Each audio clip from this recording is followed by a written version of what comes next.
Assalamualaikum warahmatullahi wabarakatuh. Puji dan syukur tak henti kita panjatkan kepada Allah Subhanahu wa Ta'ala yang tiada henti memberikan nikmat, berkah, dan hidayahnya kepada kita semua. Karena nikmat dan hidayahnya yang berupa keimanan dan keislamanlah yang membuat kita tetap kokoh berada di jalan Allah Subhanahu wa Ta'ala.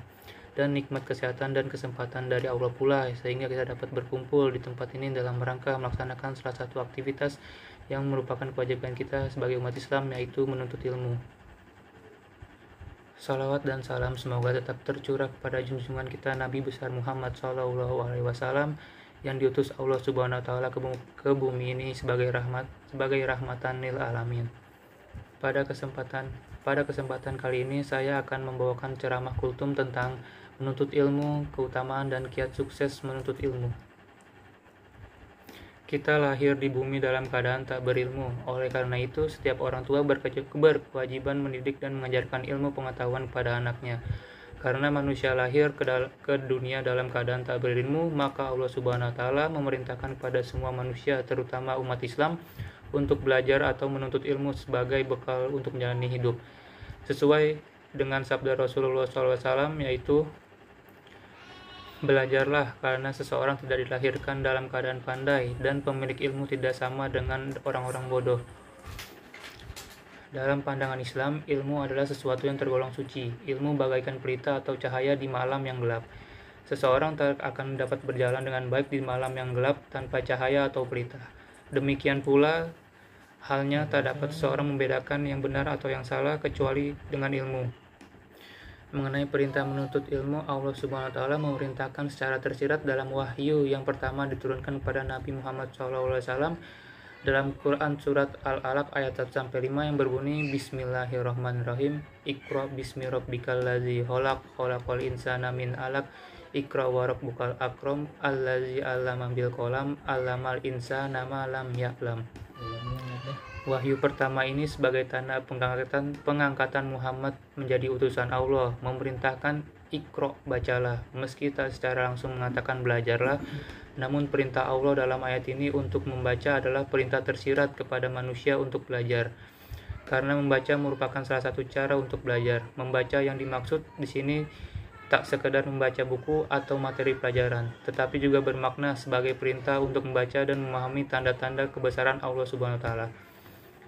Perintah Iqra, bacalah, yang dapat kita tafsirkan sebagai perintah untuk belajar, ini menunjukkan bahwa sebelum kita beramal, kita wajib berilmu, yang insya Allah akan mengantarkan kepada kebahagiaan dunia akhirat.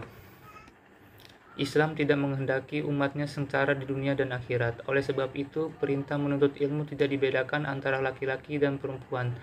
Tegasnya, menuntut ilmu itu wajib bagi setiap umat Islam, meskipun di tempat yang jauh dari negerinya. Dari ayat di atas dapat disimpulkan bahwa hukum menuntut ilmu pada dasarnya adalah wajib atau fardu.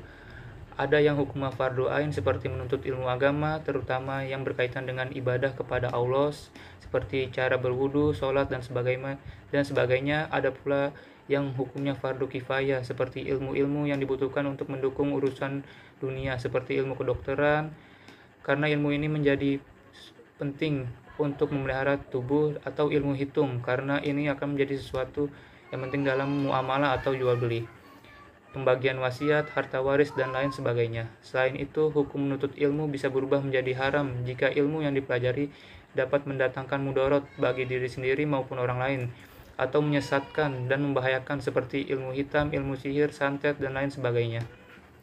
Allah mewajibkan manusia menuntut ilmu bukan tanpa sebab. Ada banyak sekali keutamaan menuntut ilmu yang dijelaskan dalam Al-Quran dan Sunnah Rasul.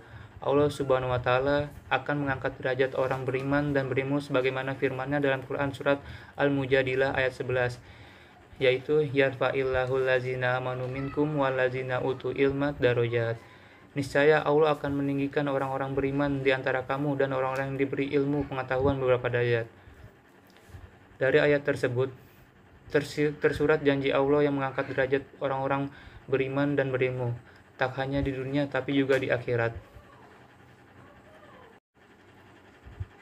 Hal ini sejalan dengan sabda Rasulullah SAW tentang kebahagiaan dunia akhirat yang dapat diperoleh dengan memiliki ilmu pengetahuan. Man aroda dunya fa alaihi bil ilmi wa man aroda akhirahu wa alaihi bil ilmi wa man arodahu fa alaihi bil ilmi. Siapa yang menginginkan kebahagiaan dunia maka harus dengan ilmu. Siapa yang menginginkan kebahagiaan akhirat maka harus dengan ilmu. Siapa yang menginginkan kebahagiaan keduanya maka harus dengan ilmu. Pekerjaan menuntut ilmu merupakan ibadah. Orang yang menuntut ilmu akan diberi pahala yang sangat besar dan dimudahkan baginya jalan menuju surga. Rasulullah SAW bersabda, siapa yang menempuh suatu jalan untuk menuntut ilmu, niscaya Allah akan memudahkan jalannya menuju surga. Selanjutnya, yang tak kalah penting untuk direnungkan adalah bahwa suatu saat nanti yang kita tidak ketahui kapan datangnya, entah hari esok, lusa, atau kapan saja Allah berkehendak, malaikat maut akan datang, menjemput kita untuk menjalani kehidupan lain di alam yang berbeda. Ketika masa itu tiba, tak ada lagi yang dapat kita lakukan untuk menambah isi pundi-pundi kehidupan amal ibadah kita. Terputuslah kita dari kehidupan dunia kecuali 3 hal yang sebagaimana sabda Rasulullah SAW, yaitu jika anak Adam meninggal dunia maka terputuslah amalnya kecuali 3 hal: sedekah jariah, ilmu yang bermanfaat, serta anak soleh yang selalu mendoakan orang tuanya. Hadis ini menunjukkan betapa pentingnya ilmu pengetahuan sebagai investasi masa depan. Dengan sedekah jariah, ilmu yang bermanfaat, serta anak soleh yang selalu mendoakan, kita tetap mendapatkan tambahan pahala meski kita tidak lagi menjalani kehidupan di alam fana ini. Hadis ini juga menyeratkan perintah untuk memanfaatkan ilmu yang kita miliki, tak hanya sekedar mengetahui suatu ilmu, tetapi perlu pengamalan dan dalam kehidupan. Kata orang bijak, ilmu tanpa pengalaman itu ibarat pohon tanpa buah. Ada pula yang menyebutkan ilmu tanpa amal itu pincang, dan amal tanpa ilmu itu buta. Oleh karena itu, harus ada kesesuaian antara ilmu dan amal.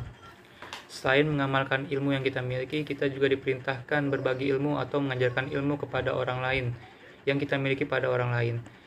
Berbagi ilmu dengan orang lain tak lain sama dengan berbagi harta.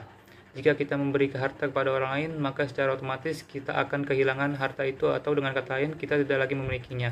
Berbeda halnya dengan memberikan ilmu. Jika kita mengajarkan ilmu pengetahuan kepada orang lain, kita tidak akan kehilangan ilmu pengetahuan yang kita miliki, tetapi malah semakin menambah penguasaan kita terhadap ilmu tersebut. Yang harus kita ingat adalah ilmu yang kita miliki hendaklah tidak membuat kita tinggi hati atau merasa lebih hebat dari orang lain. Niat menuntut ilmu hendaknya didasari keikhlasan karena Allah Subhanahu wa Ta'ala. Orang yang menuntut ilmu dengan niat untuk membanggakannya di hadapan manusia diancam akan dimasukkan ke dalam neraka. Ilmu pengetahuan berkembang seiring dengan perkembangan zaman. Jika kita berhenti belajar sementara ilmu pengetahuan semakin berkembang, maka kita akan tertinggal. Oleh karena itu, proses belajar manusia tak hanya berhenti ketika kita menyelesaikan studi di bangku pendidikan. Menuntut ilmu tak hanya dilakukan di bangku sekolah atau bangku kuliah. Sejatinya, dunia ini adalah laboratorium pendidikan. Setiap elemennya adalah sarana untuk menambah wawasan dan mengambil pelajaran. Karena itu, proses belajar manusia seharusnya berawal sejak manusia dilahirkan hingga kematian menjemput. Selanjutnya yaitu kiat sukses menuntut ilmu. Menurut Imam Ibnu Qayyim al-Jauziyah rahimahullah berkata, untuk memperoleh ilmu atau kiat-kiat itu memiliki 6 tingkatan, yaitu bertanya tentang ilmu dengan cara yang baik, diam dan mendengarkan ilmu dengan baik, memahami ilmu dengan baik dan benar, menghafal ilmu, mengajarkan ilmu, serta mengamalkan ilmu. Dan sebagian ulama sunnah lain menambahkan kiat dan sebab lain agar seorang muslim dan muslimah sukses dalam menuntut ilmu, diantaranya yaitu menimba ilmu agama dari ahlinya, serta mendahulukan yang paling pokok dan wajib dalam menuntut ilmu, mempelajari ilmu secara bertahap atau kontinu, tertib dan disiplin dalam menuntut ilmu. Demikian yang dapat saya sampaikan. Jangan pernah berhenti belajar hal-hal bermanfaat selama kita masih diberi kesempatan oleh Allah.